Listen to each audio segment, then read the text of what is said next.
Hey, what's going on, folks? This is Chris coming at you from my channel I Am Toys once again. This is kind of a little bit of a brief collection update, not really because I don't have time to do a full collection update, but just kind of wanted to show everybody, you know, what I've picked up as far as Myers figures so far, and just because I feel like shooting a video, man, of some of my horror stuff. Like a lot of you know, man, I eat, sleep, and breathe horror, but I collect across a variety of genres. And you know, people probably see all these Myers figures and they're probably like, wow, man, you must be one big Halloween fan. And believe it or not, Myers is actually number 2 for me as far as a favorite. Freddy and Jason are tied essentially for number 1.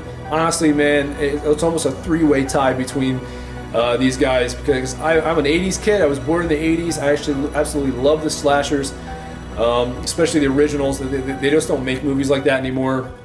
At all, and it's nice to, with the new Halloween that came out, you know, kind of revitalizing a little bit, and it looks like Warner Brothers is kind of picking up scope on that too, because now Robert Englund has gone from, you know, hey, it's time to pass the claws on to someone else, to all of a sudden now, you know, hey, he's saying that maybe I have one more in me.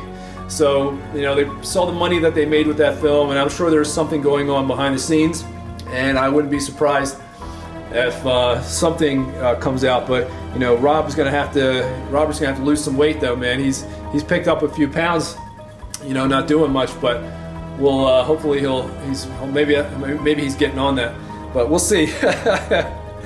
But like I said, it's you know, 1 and 2 definitely Freddy Krueger and Jason. Myers number 2. I'm just gonna go through each kind of one of these with you, and kind of go over who made them, how long I've had them, maybe just to show you the details of the figure itself. I'm not going to pan around and do what I normally do and rotate them around. I don't have the time to do that today, but let's kind of give you guys a look at each separate one, and just talk about something that I love for a little while, which is and it's my day off, and I'd like to share that with you guys. So let's get into it. Maybe start with I don't know which one. I'll let you guess. So let's start with the Hobo, you know, why not?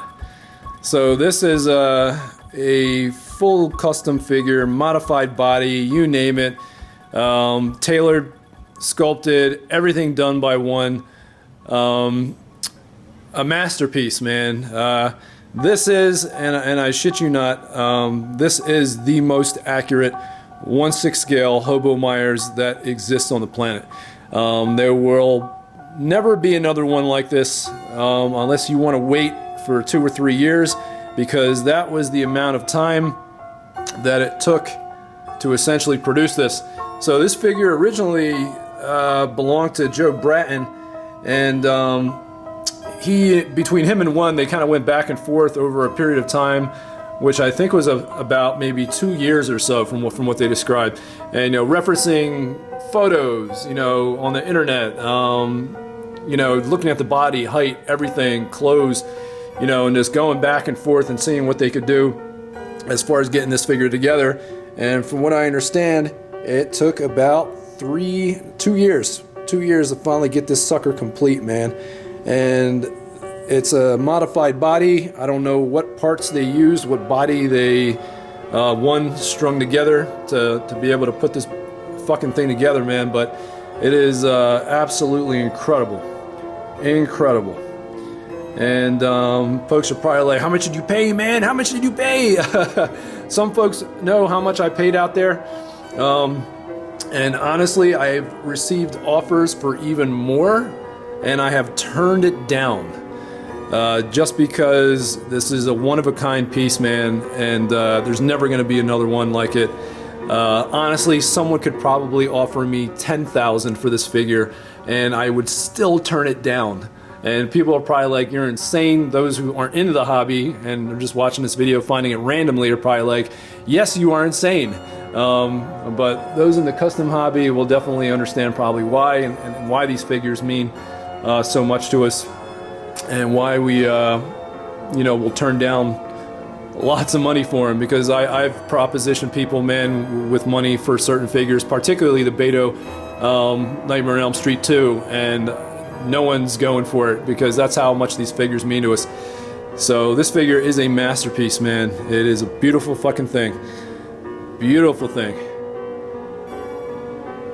And that is the revolver mask, you know, that they went with, which is fantastic. I know one was supposedly working on a, oh man, what was it? An unmasked sculpt to go with this. And I thought he was going to send it over to me at some point, or let me know when it was done, but my man's so busy, dude. I think one has ADHD too. But Mont Twain, if you're watching this, I think you have ADHD, man. Now I'm just busting your balls, dude. But dude, he's amazing. The work he did on this figure is absolutely fucking incredible. Absolutely incredible. It speaks for itself, right? So, in proper form, let's move on to the next one. Not sure what that's going to be. You guys can guess during the cutaway. Alright, and this one, this is a bit of a bashed slash custom figure. So this figure is essentially the body is the 3086 that they put out, and the sculpt is a custom, it's a Mad Bug sculpt, which was retooled by Rob Castro. And incredible. And from what I understand, I think the face that's on the inside, if I remember correctly, in reading one of his posts, I believe it's Christopher Reeve sculpt, a Hot Toys Reeve sculpt, that he resculpted the mouth and whatnot, and I guess kind of did teeth as well. I could be wrong. So Rob, if you're watching this video, feel free to correct me and comment. You know, if I'm off here, but he put this out, and this was kind of like a, you know, he wanted to do something different, and you know, the one thing that you don't see with Myers is emotion, you know, behind the mask. You never get a chance to really get a peek at that, and a lot of people, you know, and how, you know, even Loomis described him as emotionless. You know, he's evil, you know, and that. You know, there is no emotion there. It's just a bottomless abyss of hate, and not even hate, because if he's emotionless, it's just evil. But to be evil, you have to have some kind of emotion. So I practice in psychiatry, and a lot of people, and I treat patients with mental illness. So if someone's evil, even if they're a sociopath, you know, there is some emotion there. You may not be able to. They may not be able to have the, what's a good word or easy way to describe it? They may not have the ability to, I guess, man, there's no easy way to kind of explain it. I'm just going to end up confusing you guys. But let's just say that if you're pure evil, trust me, there's still an emotional aspect to it. So we'll leave it at that. And some people were, when I posted pictures of this guy, we're like, you know, oh, it's just counter to who Michael Myers is. You know, he's emotionless. It goes counter to what he's supposed to be about. But I don't know. I like the abstract, you know, interpretation of this, because maybe there is emotion behind that mask. You know, you never know, because the one thing, like you in some of even the original films, in earlier ones and later ones, when he is going, you know, going full apeshit and waxing people, dude, you hear the breathing behind it. There sounds like there's some emotion behind it when he's actually, you know, doing his thing. So when he's in the process of, like I said, killing somebody, you hear some of the breathing sometimes, and sounds emotion. There sounds like there's some emotion behind it. So I almost picture maybe possibly this face behind it, and some people aren't. You know, they're thinking more Stone Cold or whatever, probably outlook to them. But you know, who knows? Who knows who's right? You know, folks that are probably leaning more towards the emotionless side, or maybe that flat affect, or you know, could be right. I may be inclined to believe it too, somewhat myself. But I love the abstract interpretation of this, because you never see something like this, and it's a one-of-a-kind sculpt. And Rob's never doing another one. And he sold it for a pretty damn good price. I thought it was pretty fair. This is not the body he had it on, though. I'll show you that body and get into that one later. But I really like this, and for me, this is kind of like a custom H40 kind of in a way to me. You know, him maybe finally getting his hands on Laurie to actually finish the job, I guess, in a way, even though it's been accomplished in the films, you know, to a certain degree. But, you know, with H40, you know, they kind of they erased a lot of that.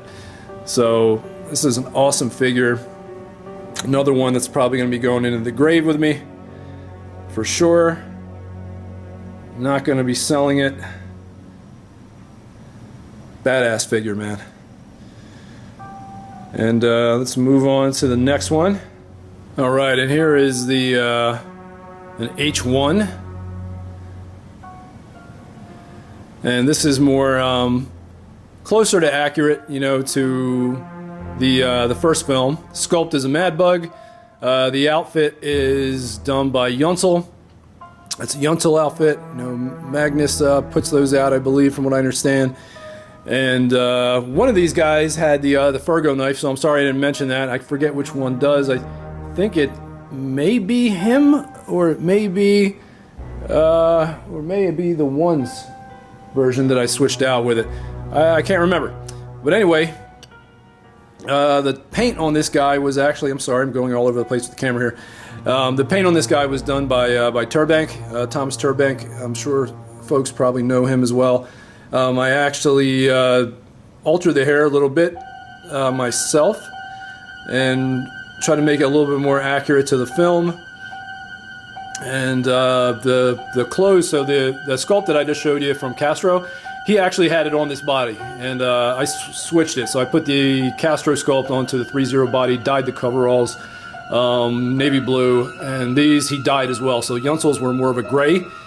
These he dyed more of like a blue-gray, you know, as you can see. So comes across that way. And I do not have the Fergo knife with this one, at least I believe I don't. Looking at it, it does not look like that one. I think there's a little blood splatter on it, and I don't think I did that. I mean, the knife didn't have that, and I didn't put blood on that because I think that would be ruining the Fergo knife by doing it. But that's one of the most accurate, if not the most accurate, H1 knife that's been put out so far. So this is a beauty too as well. So this is my more screen accurate version of Myers. The shoes on this were supposed to be more the combat boots. Castro was supposed to send me those, I think. We kind of agreed on these for now. He was supposed to send me them. I think he forgot about me, but it's all good. It's not a big deal. Shoes are good enough for now, and you know, one day I'll swap them out. It's not too pressured on my list right now, things to do, right? So it's all good. So that's the H1, which I'm sure tons of people have seen me post pics of already. Probably fucking getting sick of them.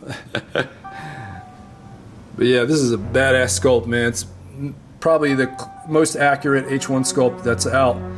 And Mad Bug did this. There's a few folks out there recasting these things. But the quality of the recast is never going to be as good as the original, man. Just not. So let's move on to the next one. Alright, and the next one, this is a One's Customs piece. This is modeled after H2. And I believe it was a gentleman, Warlock, I think, played Myers in that one. It wasn't Nick Castle. And yeah, it was Warlock, you know, from what I understand. So this is modeled, you know, towards the end when he gets kind of shot in the eyes.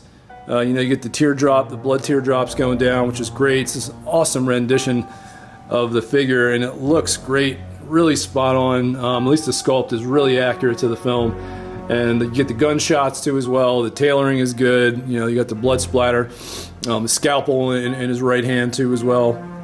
You know, I'll try to zoom up on that if you can see it. And that's actually molded into the hand too, believe it or not. And the one thing I wish, you know, would have been done, you know, sometimes when you pose figures, you know, the sleeve comes down, the peg, you see the wrist peg, the joint, and I just wish there was probably a little bit more paint, you know, painting more dirt on the wrist peg you know, from the hand over into it, so that way it kind of flows, looks a little bit better, so when you take pics it doesn't stand out, you know, as much, because sometimes with figures when you do that, even on mass-produced stuff, it's just an eyesore, you know, it takes away from it, and then you look at it and it's like, you know, reminds you it's an action figure. You know, it's just, you know, something to be cognizant about, you know, when you're posing your figures too as well. And another thing with this too, I noticed there's actually a green shirt underneath, and I know definitely he didn't have a green shirt in the film, because technically this film was supposed to continue from the first one. And he was generally like a black or a dark navy blue shirt that he had underneath the coverall. So maybe one just ran out of black shirts maybe at the time. But you can kind of cover it up though. You just pull the outfit up a little bit, and if you're doing pics or whatnot and displaying it, generally you don't see it. You know, it's really about it. If I had any two things, you know, complaints about the figure, you know, that's about it really. But overall, it's a fantastic piece, and I recently just picked this up too from Jack and Jack Norman, and incredible price for it. It's fantastic. This is the most recent version too, from what I understand, 2019, and this is a beautiful piece, man. And I always wanted a part 2. And technically part 1 and part 2 go together completely. It's literally a back-to-back continuation, picks up right off where the first one left off, which is fantastic. But they didn't bring Castle back, which irritates the shit out of me, man. I don't know, some people say it doesn't matter, but for me, I don't know what it is, but I can tell, and people will probably say I'm lying, but I don't know what it is, but I can tell if it's Castle. Castle moves a different way when he's Myers. And what irritated me too about H40 is that they brought Castle back, but he was only in it for one scene. That was it, just one scene, and that really fucking pissed me off, because for a while, and I tend to not read a lot of the featurettes, and I stay off the blogs and stuff when it comes to a lot of these films, because I don't want shit ruined for me. So months later, I found out that Castle was actually only in one fucking scene. And I don't understand that. That really pisses me off. I mean, if you're going to bring back the original cast, let it be him. I mean, it's bizarre, man. And for most of the film, too, I thought it was him. But it was strange, because I was like, I was like, if that's Castle, I was like, I feel like Myers is moving a little bit different. But I was like, maybe he's doing that on purpose because he's older. And now it all makes fucking sense. Why his movement was a little bit different, because it was not Castle. And I don't understand why the studio did that. It's dumb shit like that which I don't understand. It's the same bullshit with Kane Hodder, you know, with Freddy versus Jason. And the studio's decision, or who knows, maybe it was the director's. He claims up and down it wasn't his decision. But who knows? Who knows who's telling the truth? And Kane Hodder he felt some kind of way about that too, man. He's like, what the fuck, dude? Like, and the fans felt it too. There was a lot of hate going on for Warner Brothers and New Line back then because of that. Because you took the guy who plays Freddy Krueger, and hands down, Kane Hodder was perceived as the guy who plays Jason. I mean, he's the definitive Jason, 100%. And who the fuck do they grab? They grab a guy who is super tall, man, lankier, just goofy makeup too. It was just, I don't know. He just seemed awkward. And it was just, it would have been so much better too, even with that storyline, if it was Kane Hodder. It's a shame. And I would love to see them revisit that film and remake it. Not even remake it. Do another Freddy vs. Jason. Act like that one didn't even happen. And give Hodder a shot while these guys still got it in them, man. Because I know Hodder would do it in a fucking second. In a second. If he was propositioned with an offer like that.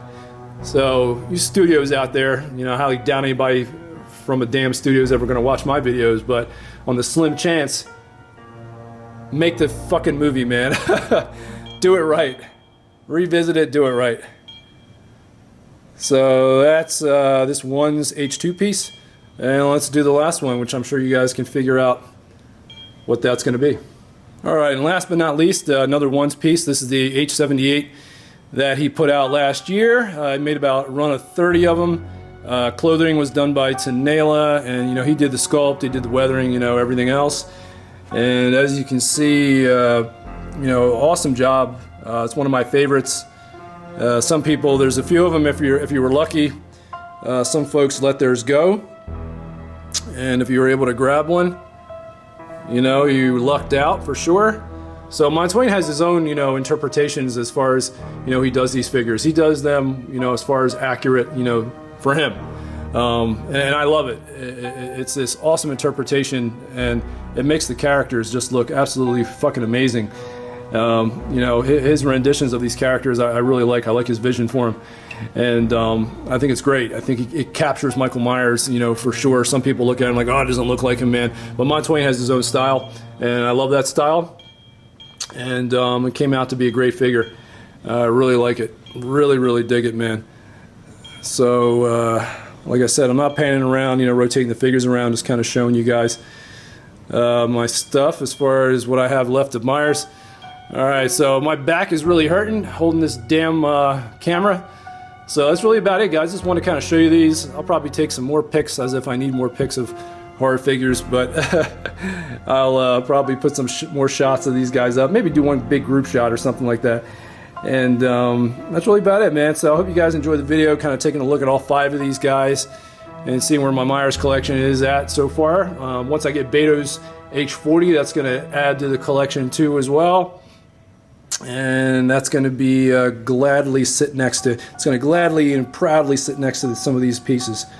So this is a badass piece, man, like I said. So alright folks, hope you enjoyed, man. Like, subscribe if you're watching, if you're new to the video or new to my channel. And like always, deuces.